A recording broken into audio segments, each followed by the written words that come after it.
Okay, so I've got a few minutes before my next appointment, and I was driving by Lockheed, where I worked for so long, and they've got a little aviation museum out here, and I just ran into a guy I worked with on the flight line. He runs the place here. He's a volunteer.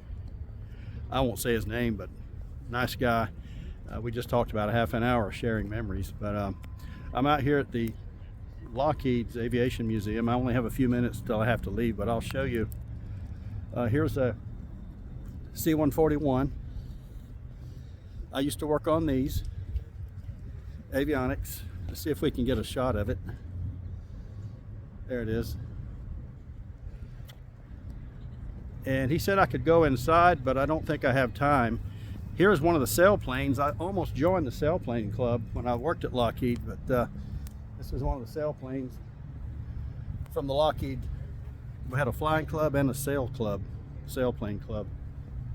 I don't know anything about that other little airplane right there.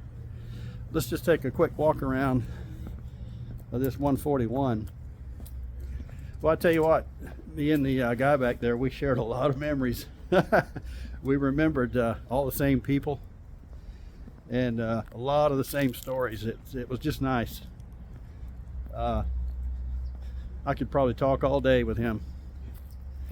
And he said there's several other guys that used to work at Lockheed that are volunteers out here now. Oh, here's a radar I used to work on. Right there. Yep. And let's see what else. Oh, they've even got lights on in here. Let me turn this around. You can see up inside there. Now the 141s that I worked on them for 2 or 3 years when they came in as transient airplanes or planes that had some re-winging to be done or something, and we would pre-flight and get them working before the Air Force came back and flew out with them. But I'm telling you, even back then, the wiring was really rough. I wouldn't want to fly on them even back then. It just seemed too dangerous. They were so old and worn out. And before I even quit Lockheed, they mothballed all of them. Now here's a plane I haven't had anything to do with, the Jetstar. I've heard stories about the Jetstar program from some of the guys that were older than me and were out here during those days.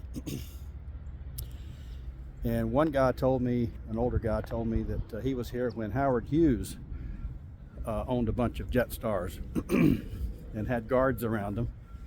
And if we look over here is another Jetstar. I don't know too much about those. But now here is C-130, and this is what I spent most of my time on. And this one's a gunship. This is an old A model. And really briefly walk over here and show you some of the guns. We had a couple of A models come in. There we go. And we'll come on down here.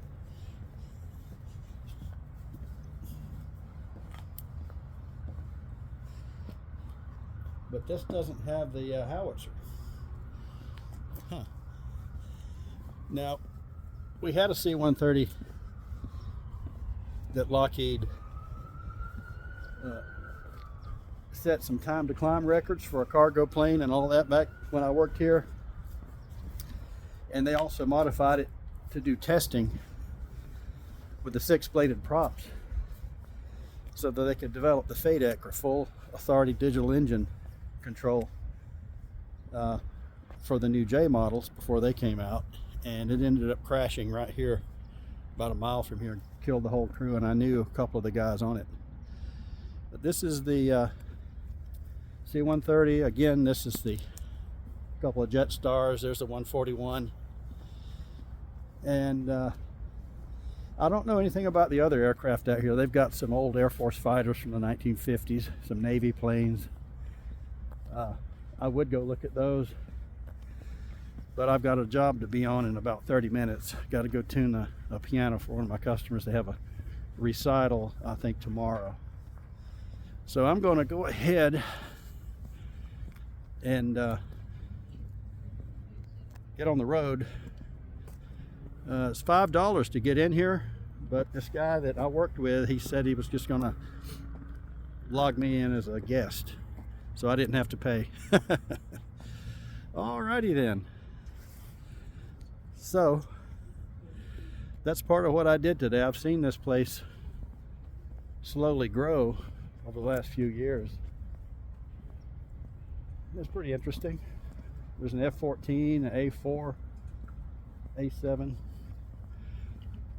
Anyway, I'm gonna go ahead and turn it off, and we'll pick up with you a little later. Thanks for coming along.